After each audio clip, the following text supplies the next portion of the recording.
నిధి పెట్టి మా కార్యకర్తల పిల్లల్ని చదివిస్తా అని ఇలా ఒక గొప్ప మాట మనకు వెంకట్రామరెడ్డి గారు చెప్పినాడు. చెప్పడమే కాదు, ఏడాదికి ఎంతమందిని చదివిపించినో, ఎవరికి సహాయం చేసినో నేను ఆన్లైన్లో వెబ్సైట్లోనే పెడతా అని చెప్పి ఇవాళ స్పష్టమైన హామీని మనకిచ్చారు. పేదల కోసం ఇలాంటి ఫంక్షన్ హాల్ను 9 నెలల్లో కట్టి కార్యకర్తలు పేదల కుటుంబాల పెళ్లిళ్లకు ఉచితంగా అందిస్తా అని చెప్పి కూడా ఇవాళ వారు ముందుకు రావడం జరిగింది. ఎంపీగా ఒక విద్యావంతుడు, కలెక్టర్గా పనిచేసిన అనుభవం ఉంది. రేపు ఢిల్లీలో పార్లమెంట్లో తన గలం విప్పి మన దుబ్బాకకు, మన మెదక్కు బ్రహ్మాండంగా నిధులు తేగలుగుతాడు. సో ఈరోజు నేను మీ అందరినీ కోరేది ఒక్కటే, ఒక విద్యావంతుడు ఈ దుబ్బాక, ఈ సిద్దిపేట ప్రాంతంలో, మెదక్ జిల్లాలో ఊరూరు తెలిసినటువంటి వ్యక్తి, ప్రతి గ్రామం మీద ఐడియా ఉన్న వ్యక్తి, అందరికీ సుపరిచితుడు, మంచి మనస్తత్వం ఉండి పేదలకు సాయం చేసే గుణం ఉన్నటువంటి మన వెంకట్రామరెడ్డి గారిని గెలిపించడానికి కార్యకర్తలు రాత్రింబవళ్ళు కష్టపడాలని చెప్పి నేను కోరుతా ఉన్నా. దయచేసి నేను మీకు ఇంకో హామీ ఇస్తున్నా. రేపు మనకు స్థానిక సంస్థల ఎలక్షన్స్ వస్తాయి. రేపు మిమ్మల్ని గెలిపించడం కోసం కూడా ప్రభాకర్ అన్న, నేను, వెంకట్రామరెడ్డి గారు కష్టపడి మీ అందరినీ కూడా గెలిపిస్తాం. సర్పంచ్ గాని, ఎంపీటీసీ గాని, కౌన్సిలర్ ఎన్నికల్లో అన్ని రకాలుగా సహాయ సహకారాలు ఇస్తాం. దగ్గరుండి మిమ్మల్ని అందరినీ కూడా గెలిపించుకుంటాం. దయచేసి మీరు ఆలోచించండి. ఎంపీ ఎన్నికల్లో మీ ఊర్లో మెజార్టీ రాలేదనుకో, మీ దుబ్బాక వార్డులో మీ ఊర్లో మెజార్టీ రాలేదనుకో, రేపు మీకు ఇబ్బంది కాదా? మన ఊర్లో మనకు మెజార్టీ వస్తే నువ్వు ఎంపీటీసీ అవుతావు, సర్పంచ్ అవుతావు, కౌన్సిలర్ కావడానికి నీకు అల్కగా ఉంటుంది, నీకు గౌరవం ఉంటుంది. అయ్యే నా ఊర్లో మెజార్టీ తెచ్చినా నువ్వు గర్వంగా చెప్పుకోగలుగుతావు. అందువల్ల ప్రతి నాయకుడు, ప్రతి ఉద్యమకారుడు ఒక్కొక్కరు ఒక వెంకట్రామరెడ్డి లాగా మీరందరూ కూడా గట్టిగా ఈ ఎన్నికల్లో కష్టపడాలి. మరి ఇంకోటి, ప్రజలకు కూడా మేలు జరగాలి.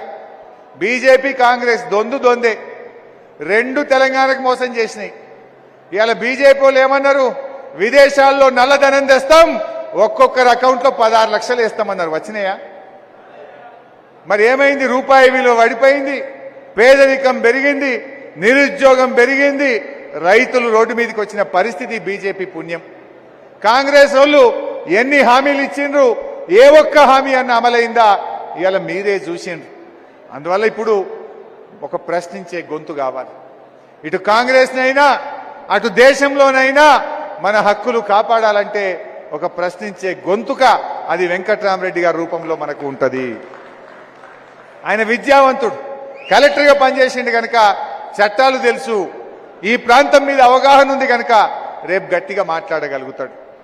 ఇంకో విషయం కూడా నేను మీకు ఈ సందర్భంగా చెప్పాలి. కొంతమంది మన పార్టీ నుంచి ఇలా బయటకు పోతున్నారు నాయకులు, కార్యకర్తలు ఎవరు పోతలేరు, గ్రామ స్థాయి మండల స్థాయి వాళ్ళు ఎవరు పోతలేరు. ఎవరైతే మధ్యలో మన పార్టీలకు వచ్చిండ్రో కొంతమంది పవర్ బ్రోకర్లు, కొంతమంది నాయకులు ఈ పార్టీని వదిలిపెట్టిపోతా ఉన్నారు. బట్ ఒకటే నిర్ణయం తీసుకున్నది పార్టీ, ఎవడైతే ఇప్పుడు పార్టీ నుంచి పోయిండో రేపు కాళ్ళు మొక్కినా పార్టీలోకి రానిచ్చేది లేనే లేదు.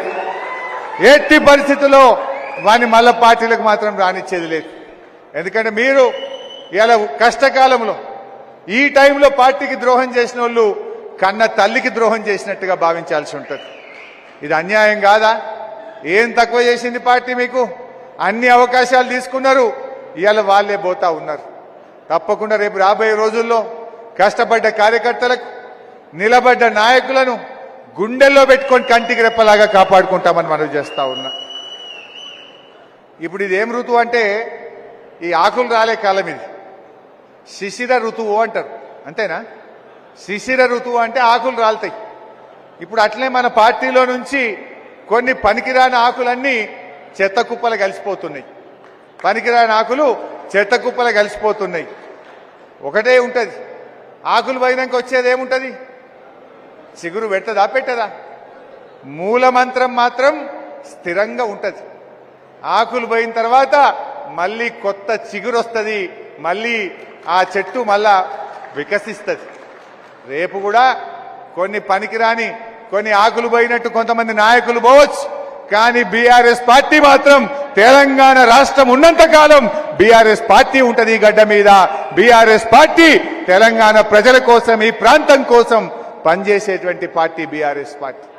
అసలు రేవంత్ రెడ్డి మాట్లాడు ఈయన ఎప్పుడన్నా జై తెలంగాణ అన్నాడే? అరే నువ్వు ఆనాడు ఉద్యమంలో జై తెలంగాణ అనలే, ఇవాళ ముఖ్యమంత్రి అయినాకనన్నా ఒక్కసారి జై తెలంగాణ అన్నవా? ఏ రోజన్నా అమరవీరుల స్తూపం దగ్గరకు పోయి 2 పువ్వులన్న పెట్టిన ముఖమానిది? నువ్వు తెలంగాణ మీద ప్రేమ నటించుడా? నీకు తెలంగాణ మీద ప్రేమ ఉన్నదా? తెలంగాణ కోసం జైళ్ళలో పడ్డది మనం, దెబ్బలు తిన్నది మనం, పోరాడింది మనం, తెలంగాణ తెచ్చింది మనం. ఇవాళ గోబల్స్ ప్రచారం చేసి రైట్ మీరు కూర్చోరా, ఇట్రా అన్నాడు లోపలరా. జై తెలంగాణ. గౌరవనీయులు, మీరందరూ అలవాటు పడ్డారో పర్లేదో కానీ నేనైతే ఇంక అలవాటు పడలే. ఏడగనబడ్డా ఎంపీ సభే అంటున్నా, అలవాటు అయిపోయింది 10 ఏళ్ళు నాకు. మన దుబ్బాక శాసనసభ్యులు ఆత్మీయులు ప్రభాకర్ రెడ్డి గారు, మీ అందరి ఆశీస్సులతో కాబోయే మన మెదక్ ఎంపీ గౌరవనీయులు వెంకట్రామరెడ్డి గారు, మా గౌరవనీయులు శాసన మండలి సభ్యులు పెద్దలు